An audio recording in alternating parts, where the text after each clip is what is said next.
I was picked up by then Greenville News Golden Boy Paul Martin, who I believe is now Chief of Staff for the Federal Sentencing Commission.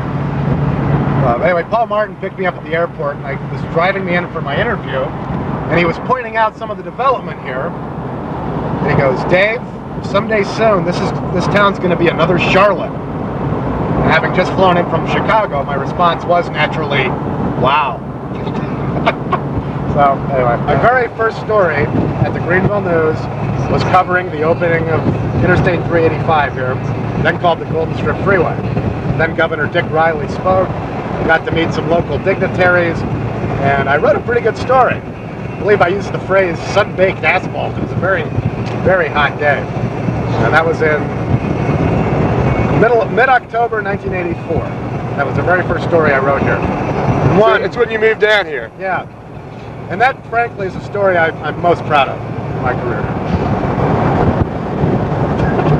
I'm ready for my close-up, Mr. DuPlessis. This is where I moved to when I first got here. Now, when I moved here, it was called the Simpsonville Towns Apartments. That's Townes. Oh, okay. The old English spelling, which is very appropriate. As you can see, it does sort of echo the feeling of the old English manner.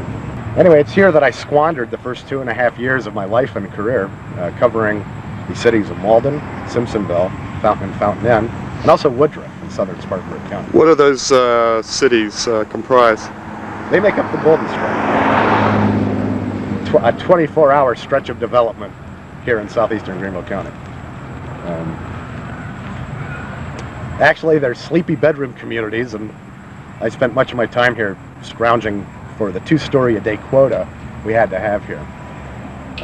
Living here was just wonderful. This is an apartment building characterized by the flimsy construction that's a trademark of flamboyant Greenville developer T. Walter Brazier. And when I moved out, I did not get my damage deposit back, for reasons you could probably guess. Were there damages? There was actually a vinyl album lodged in the wall. The basically cardboard wall had a ZZ Top album wedged into it that someone had thrown in my apartment as though it were a frisbee. What was your most exciting moment on the Golden Strip? Leaving, getting out of here. And how did you get out of here? What was the opportunity that presented itself? Greenville News City editor Marion Elliott had me start covering agriculture. And in 1986, I was fortunate enough to have a massive drought strike South Carolina. Bad news for the farmers, good news for me.